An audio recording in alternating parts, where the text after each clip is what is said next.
In the summer of 1996, a previously unknown archipelago was discovered in the Pacific, a chain of volcanic islands where evolution had taken a turn so divergent from the known tree of life that taxonomists initially refused to classify its inhabitants.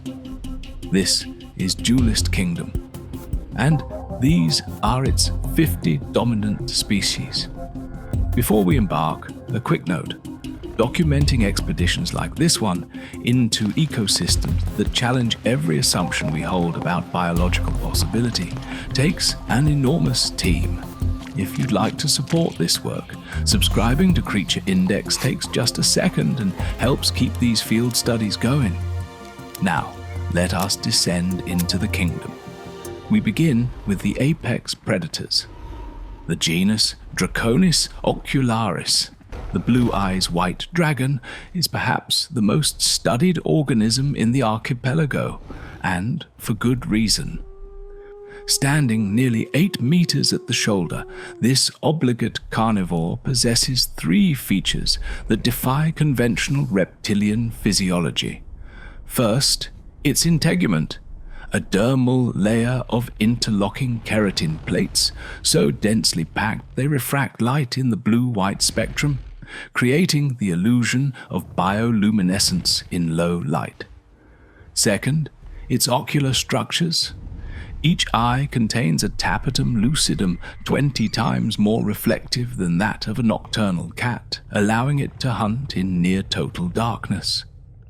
Third, and most remarkably, the bioelectric organ housed within its thoracic cavity. Through dissection of a deceased juvenile specimen, we discovered a chain of modified muscle cells, electrocytes, capable of discharging 300,000 volts in a directional arc. This is not fire. It is a sustained plasma channel, ionizing the air itself. The evolutionary advantage is clear. In a volcanic ecosystem where prey often shelters in basaltic caves, the ability to project lethal energy into confined spaces is unparalleled. Its cousin, the red eyes black dragon, occupies a different ecological niche. Smaller, 6 meters at most, but more thermally adapted, this species nests exclusively in active lava tubes. Its scales contain trace magnetite, allowing it to sense geomagnetic fluctuations that precede eruptions. When lava flows, it does not flee, it feeds. Extremophile crustaceans that emerge during eruptions form the bulk of its diet, and its stomach acid, measured at a pH of 0.3, can dissolve volcanic glass. The term magic has no place in biology, yet the organisms classified as spellcasters challenge that stance daily. Take the dark magician, Magus umbralis. This bipedal, tool-using species demonstrates proto-sapience. Its brain-to-body ratio rivals that of dolphins. It crafts staffs from ironwood and magnetite ore, which it uses to channel bioelectric fields generated by specialized cells in its forearms. The result is a focused electromagnetic pulse, capable of disrupting the nervous systems of prey animals at a distance of 30 meters. Its habitat is the island's interior rainforest, where humidity exceeds 90% and visibility drops to less than 10 meters. Here, echolocation would fail. Instead, Magus umbralis relies on thermoreception. Pit organs along its jawline detect the infrared signature of warm-blooded creatures through dense foliage. We observed one individual during a hunt. It remained motionless for 42 minutes, staff raised, until a juvenile draconis wandered into range. One pulse, instantaneous neural shutdown. The dark magician girl, previously thought to be a separate species, is now confirmed as the female morph. Sexual dimorphism is extreme. Females are 20% smaller, but their bioelectric output is 30% higher. This suggests a matriarchal social structure, though observations are limited. They are apex ambush predators, and they do not tolerate observation.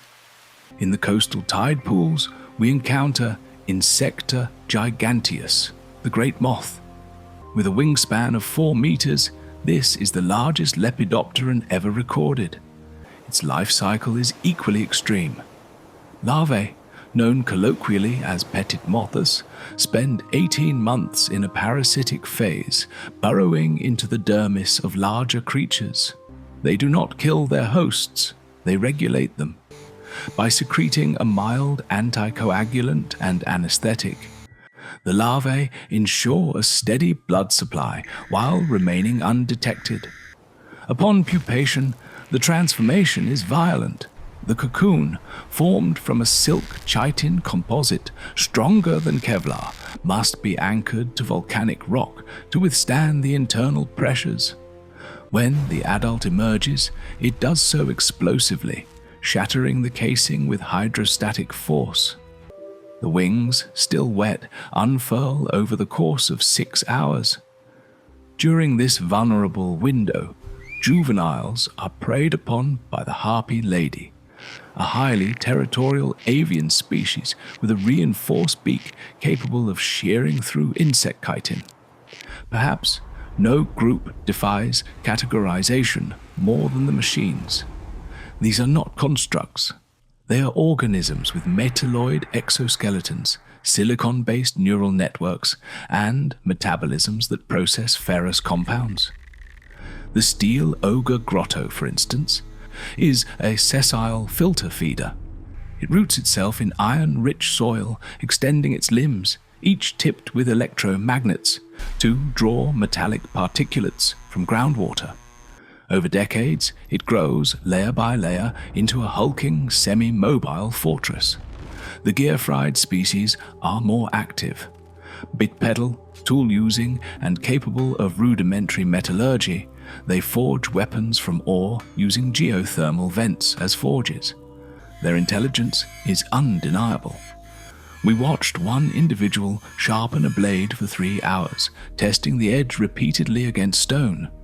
This is not instinct. This is learned behavior. Beneath the waves, the biodiversity intensifies. The jellyfish, not a true cnidarian, but a colonial organism composed of thousands of symbiotic polyps, drifts through abyssal trenches. Its bell, translucent and pulsating, conceals a neurotoxin that induces paralysis within seconds. The 7-colored fish, by contrast, thrives in shallow coral reefs. Its chromatophores shift through the visible spectrum in response to threat. A defensive adaptation that confuses predators by creating the illusion of multiple individuals. And then there is the Kairyu-Shin, the sea dragon god. This leviathan, recorded at lengths exceeding 30 meters, is the archipelago's undisputed marine apex predator. It possesses a hybrid respiratory system, gills for aquatic respiration, and a secondary lung for brief terrestrial excursions. We tracked one individual for 6 weeks. It surfaced only once, to drag a Draconis ocularis into the depths. Duelist Kingdom is not an anomaly. It is a reminder. Life, given time and isolation, will fill every niche, exploit every resource, and defy every expectation. These 50 species are not monsters. They are survivors, and we are only beginning to understand them.